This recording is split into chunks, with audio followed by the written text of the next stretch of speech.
If you mortals can be saved with one little squeeze.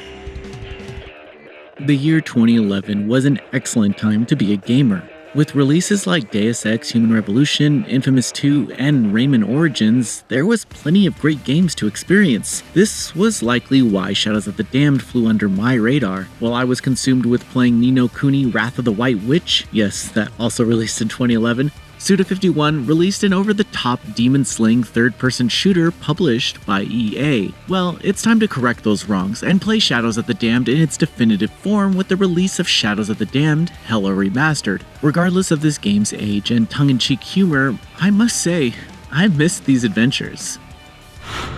Garcia. That was sweeter when she picked out that lingerie. You? In a Chictoria's secret? Are you fucking kidding me? Shadows of the Damned Hella Remastered begins with the introduction of our fearless demon-slaying hero, Garcia fucking Hotspur. However, following an exorcism, Garcia races home and finds his girlfriend, Paula, has been kidnapped, murdered.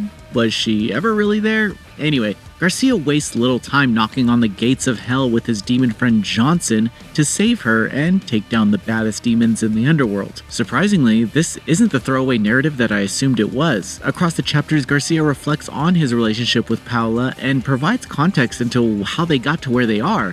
On the other hand, Johnson explains the lore of the underworld so you aren't left wondering why you're doing anything. Further, the story pushes Garcia to some pretty intense breaking points. His mental is put to the test as hell plays with his vision and depicts Paula getting tortured in some grotesque ways. You're alongside this journey with Garcia, and I feel like the imagery is meant to make you as uncomfortable as it is him. It works across each scene, and I applaud the developers for not holding back. Similar to how the narrative evolves, Shadow of the Damned Hella Remastered gameplay sees some kind of evolution during each act. This makes the experience far from boring as you constantly are thrown into a new challenge that combines previous systems. By the end of the game, a lot is thrown at the player, but the uphill trek of difficulty feels balanced along with the ever-changing stage elements. For example, one of the first puzzle-like objects is a goat head that you must shoot with a light shot. However, missing the shot or not being able to find the goat head spells game over since darkness consumes the area. While your first few encounters with this puzzle are generally easy to grasp, the challenge does evolve and you'll need to utilize special items and speed in some cases in order to survive. This is found in several other elemental puzzles, which often require you to interact with them and complete a quick-time event. As I said,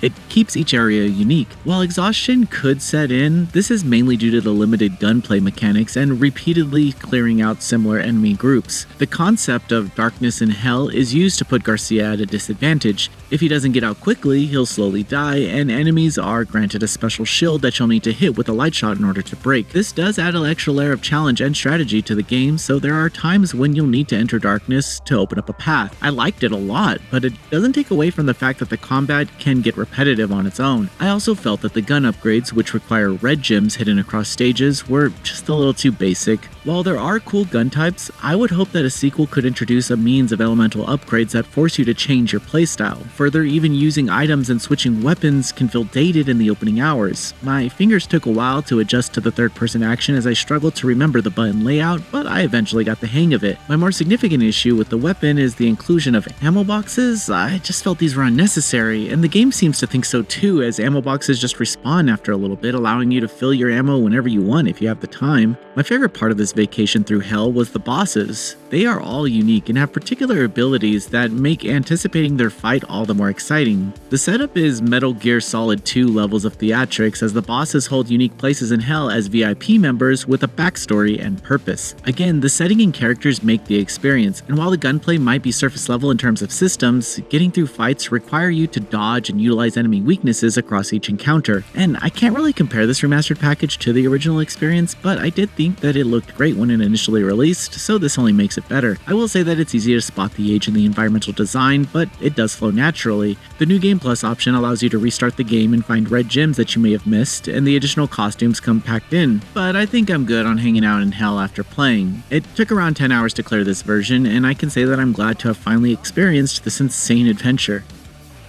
Shadows of the Damned Hella Remastered was a nice escape for me. It's a video game that knows how to be a video game, but also how to craft an engaging story by forcing the player to some very dark places. Literally.